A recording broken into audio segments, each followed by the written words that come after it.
আপনারা জানেন অন্নপূর্ণা ভান্ডার প্রকল্পের ফর্ম ইতিমধ্যেই পাবলিশড হয়েছে গতকাল রাতে। তো এই ফর্মটা দুটো ভার্সানে রয়েছে, বাংলা এবং ইংরাজি ভার্সান।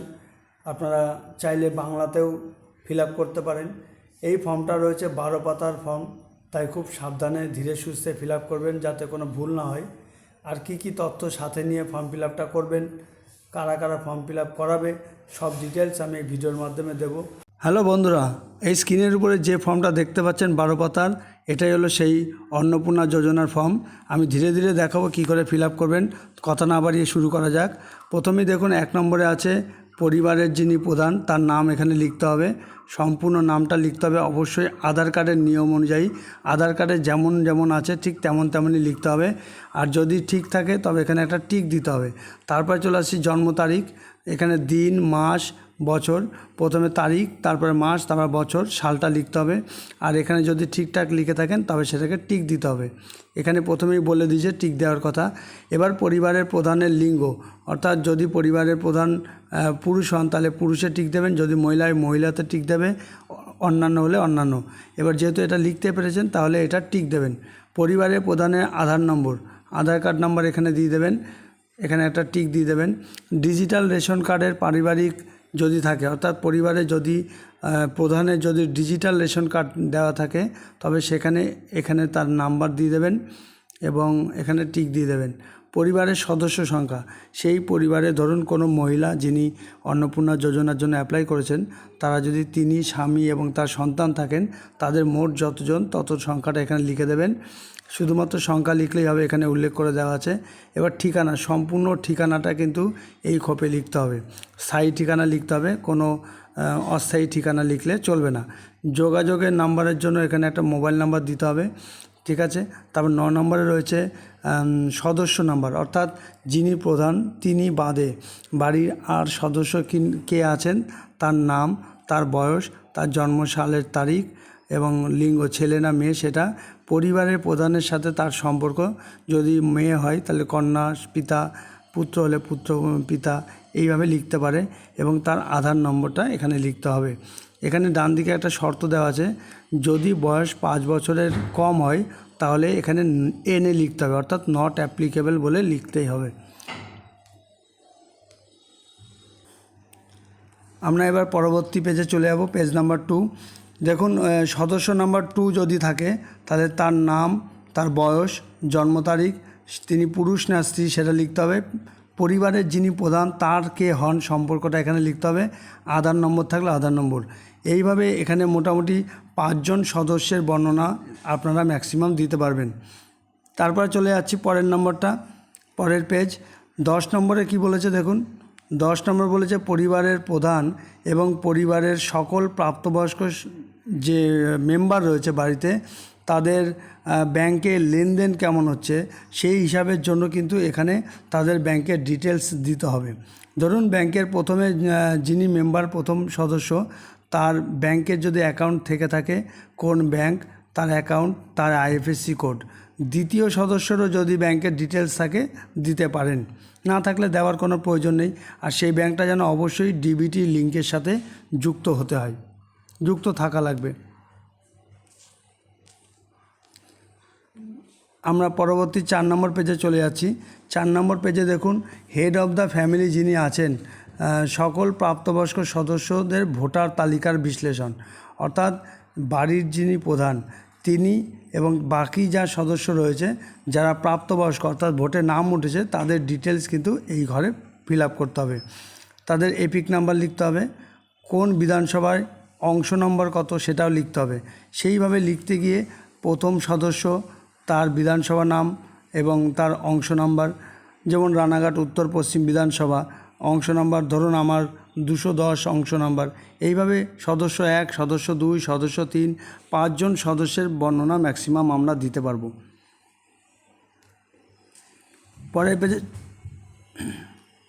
পরের পেজে চলে আসি। পরের পেজের বিষয়টা হচ্ছে বিভাগ বিষয়, অর্থাৎ আমরা বাড়ির যে সদস্যরা আছে তারা সদস্যরা কী হিসাবে আছে সেটাকে যদি অসংরক্ষিত হয়ে থাকে অর্থাৎ জেনারেল ক্যাটাগরি তাহলে ইউআরে টিক দেবে। যদি ইউআর EWS এর অন্তর্গত হয়ে থাকে, আর্থিকভাবে দুর্বল পিছিয়ে পড়া, তাহলে এখানে টিক দিতে হবে। অবশ্যই তাদের শংসাপত্র কিন্তু দিতে হবে।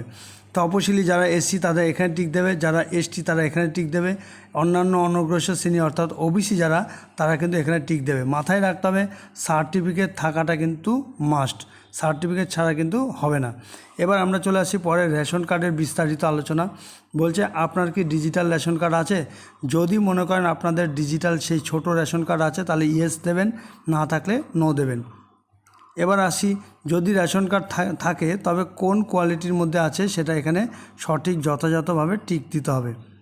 তারপরে পরিবারের রেশন দোকান থেকে মাসিক রেশন তুলছেন কিনা, যদি প্রত্যেক মাসে আপনারা রেশন কার্ডের বিনিময়ে রেশন তুলে থাকেন তবে ইয়েস, আর যদি না তুলে থাকেন তবে নো করবেন। এবার সম্পত্তি, বাড়ির ধরন এবং আপনার বাড়িতে কি কি আছে, কটা ঘর আছে সেই বিষয়ে বিস্তারিত আলোচনা আছে এই বিভাগে। প্রথমেই দেখুন কি বলা আছে, যে যদি বাড়িতে 3টে বা তার বেশি পাকা ঘর থাকে তবে আপনি হ্যাঁ করবেন, না থাকলে না করবেন। জমির মালিকানা, যদি আপনার প্রধানের নামে কোনো মানে বাড়ির প্রধানের নামে যদি কোনো জমি থেকে থাকে তবে হ্যাঁ লিখবেন, না থাকলে না লিখবেন।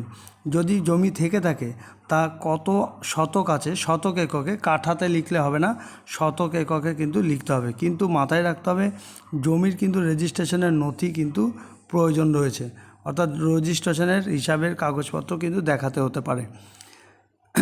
যানবাহন হিসাবে আপনার বাড়িতে মোটর চালিত কি আছে, 4 চাকা গাড়ি আছে নাকি কোনো প্রাইভেট অন্যান্য কোনো কার আছে, যদি থেকে থাকে হ্যাঁ দেবেন, না থাকলে না দেবেন। এবার আসছি আমরা পরিবার ভিত্তিক সদস্যদের স্বাস্থ্য বিমা সম্পর্কিত। যদি বাড়ির কোনো মেম্বারের স্বাস্থ্য বিমা করা না থাকে তবে আপনি নাতে টিক দেবেন, যদি করা থাকে হ্যাঁতে টিক দেবেন। যদি করা থাকে তবে সেটা কি সরকারি প্রকল্প নাকি বেসরকারিতে আপনি স্বাস্থ্য বিমা করেছেন সেটা টিক দেবেন। আর বিমাটা মোট কত টাকার এবং প্রিমিয়াম আপনাকে কত দিতে হয়, প্রত্যেক সদস্য হিসাবে কিন্তু সেই বিশ্লেষণটা কিন্তু আপনাকে লিখতে হবে। এবার আসছি আয় এবং পেশাগতভাবে বিশ্লেষণ। কোনো সদস্য কি আয়কর মানে ট্যাক্স দিয়ে থাকেন, যদি দিয়ে থাকে তাহলে হ্যাঁ, না দিয়ে থাকলে না। আর হ্যাঁ থাকলে অবশ্যই এখানে প্যান কার্ডের হিসাবে কিন্তু আয়করের বিবরণ এখানে দিতে হবে। তারপর আসছি প্যান কার্ডের বিবরণ। যদি মেম্বারের মানে বাড়ির সদস্যদের প্যান কার্ড থাকে, প্রথম সদস্যের প্যান কার্ড থাকে তাহলে হ্যাঁ লিখবেন, তার নাম্বার এখানে দেবেন এবং তার নামও দিয়ে দেবেন। এইভাবে প্রথম সদস্য, দ্বিতীয় সদস্য, তৃতীয়, এইভাবে 5 জন সদস্যের কিন্তু বিবরণ আপনাকে দিতে হচ্ছে। এবার চলে আসি পরবর্তী কর্মসংস্থান ধরন, অর্থাৎ যদি বাড়ির কোনো মেম্বার সরকারি ক্ষেত্রে সার্ভিস করেন বা প্রাইভেট সার্ভিস করেন বা কোনো রকম ব্যবসা করেন বা গৃহিণী হয়ে থাকেন, বেকার হয়ে থাকেন, সেই ডিটেলস কিন্তু আপনাকে এখানে টিক দিতে হবে। এবং বলছে সবচেয়ে উপযুক্ত ঘরটা চিহ্নিত করতে হবে এবং প্রয়োজনীয় নথি কিন্তু জমা দিতে হবে।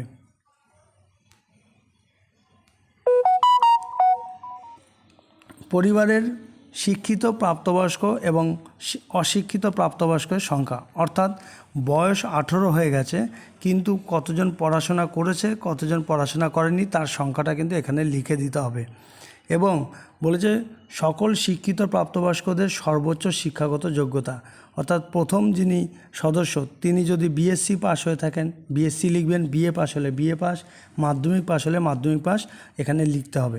চলে আসি 5 নম্বরে, কোনো সদস্য কি সরকারি কর্মচারী বা রাজ্য সরকার বা কেন্দ্র সরকারের আন্ডারে সার্ভিস করে থাকেন, তাহলে এখানে ইয়েস লিখবেন।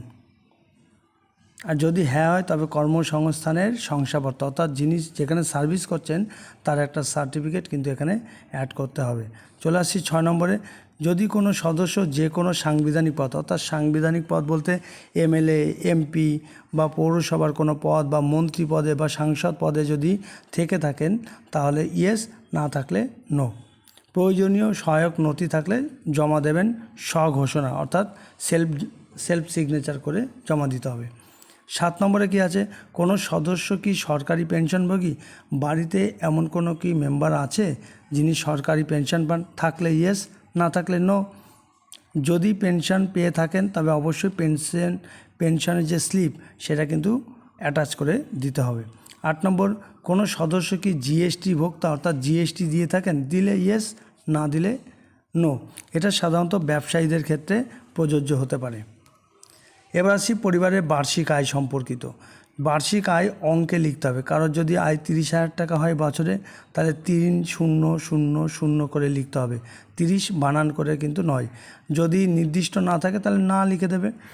এবার পরবর্তী যে পয়েন্ট আছে সিএএতে, অর্থাৎ সিএএতে আবেদন করেছেন কি না। প্রযোজ্য নয় কারা করবে? যাদের 2026 এসআইআর লিস্টে নাম আছে, সিএএতে করার প্রয়োজন নেই, তারা প্রযোজ্য নয় বলবেন। আর আবেদন করেছেন তাহলে আবেদনের নাম্বার দেবেন, অর্থাৎ ইস্যু হয়ে গেছে, সার্টিফিকেট পেয়েছেন, তার নাম্বারটা এখানে দেবেন। তবে তারা কারা? যারা সিএতে আবেদন করেছেন নাম ডিলিট হওয়ার পর তাদের জন্য। এইভাবে সদস্য 2, সদস্য 3, সদস্য 4 এবং সদস্য 5 কিন্তু ফিল আপ করতে হবে। এবার আসছি আমরা কিষাণ ক্রেডিট কার্ডের বিষয়ে। কিষাণ ক্রেডিট কার্ড থেকে থাকলে তার নাম্বার, কত তারিখে ইস্যু হয়েছে সেটা, তার বিবরণ কিন্তু ডান দিকে লিখতে হবে। যদি এসআইআর 2026-এ নাম বাদ পড়ে এবং তারপরে যদি তিনি ট্রাইব্যুনালে অ্যাপ্লাই করে থাকেন, তবে তার বিবরণ এখানে লিখতে হবে। প্রযোজ্য নয় কারা করবেন? যাদের নাম বাদ পড়েনি তারা। নো কারা করবেন? যারা বাদ গেছে কিন্তু ট্রাইব্যুনালে অ্যাপ্লাই করেননি। না। হ্যাঁ কারা লিখবেন? যারা ট্রাইব্যুনালে অ্যাপ্লাই করেছেন। হ্যাঁ লিখলে এখানে তার বিস্তারিত বিবরণ দিতে হবে। সদস্য 2, সদস্য 3, 4, 5 সবার ক্ষেত্রে একই বিষয়। এবার আসি সামাজিক মর্যাদা এবং নির্ভরশীলতা, অর্থাৎ বিদ্যালয়ে অধ্যয়নরত পরিবারের সকল সদস্য, অর্থাৎ কোনো পরিবারে যদি সদস্য সংখ্যা অর্থাৎ সন্তান যদি 2 জন বা 3 জন থাকে, তাহলে সেই সমস্ত শিশুর নাম, কোন শ্রেণীতে পড়ছে, কোন বিদ্যালয়ে পড়ছে, বিদ্যালয় সরকারি না বেসরকারি নাকি মাদ্রাসা অন্যান্য, সেটা লিখতে হবে। এই একইভাবে দ্বিতীয় তৃতীয় সদস্যর ক্ষেত্রে কিন্তু পূর্ণ করতে হবে। শিশুদের টিকাকরণ যদি হালে হয়ে থাকে তবে ইয়েস, না হলে না। হয়ে থাকলে তার বিবরণ লিখতে হবে ডান দিকে। আপনি কি ডিবিটি পেনশন পান? অর্থাৎ ডিবিটির মাধ্যমে বা পেনশনের মাধ্যমে যদি আপনি পেয়ে থাকেন, অন্যান্য সরকারি প্রকল্প থেকে টাকা পেয়ে থাকেন, তবে হ্যাঁ লিখবেন। অন্যান্য প্রকল্প বলতে ধরুন অনেকের কিষাণ ক্রেডিট কার্ড পাচ্ছিলেন, কেউ লক্ষ্মী ভাণ্ডার পাচ্ছিলেন, একই সাথে একই ব্যক্তি, তবে ইয়েস লিখবেন এবং তার বর্ণনা কিন্তু ডান দিকে লিখতে হবে। মনে রাখবেন কোনো তথ্যই কিন্তু ভুল দেবেন না। সমস্ত তথ্য আপনাদের দেওয়া, যে আধার কার্ড, প্যান কার্ড, সব তথ্যই কিন্তু সরকারের কর্মচারীরা কিন্তু বুঝতে পারবে। এবার আসি বাদ দেওয়া হলে কারণ কি। যদি কেউ আপনি কোনো প্রকল্পেতে নাম দিয়েছিলেন, ফর্ম ফিল আপ করেছিলেন কিন্তু নাম ওঠেনি, কেন ওঠেনি তার বিশ্লেষণ কারণ কিন্তু এখানে জানাবেন। তারপর রয়েছে একটা ঘোষণা বা কি সেলফ ডিক্লারেশন, অর্থাৎ এই লেখাটা আপনি পড়বেন এবং এখানে টিক দিয়ে এখানে আপনার নাম সই করে দেবেন। এই ছিল আমাদের 12 পাতার ফর্ম ফিল আপ। ধীরে ধীরে বোঝালাম। যদি ফর্ম ফিল আপ না করতে পারেন, আপনারা বাড়িতেই থাকবেন, আপনাদের বাড়িতে আধিকারিকরা যাবে বিডিও অফিস থেকে, গিয়ে তারা আপনাদের ফর্মটি সাধারণভাবে খুব ঠিকঠাকভাবে ফর্ম ফিল আপ করে দেবেন। আর যদি মনে করেন যে আপনারা তাড়াতাড়ি ফিল আপ করবেন, তাহলে আপনারা অনলাইন থেকেও ফর্ম ফিল আপ করে নিতে পারেন। আমার ভিডিওটি ভালো লাগলে শেয়ার করে দেবেন এবং একটা কমেন্ট অবশ্যই করবেন আর পেজটিকে ফলো করে দেবেন। ধন্যবাদ।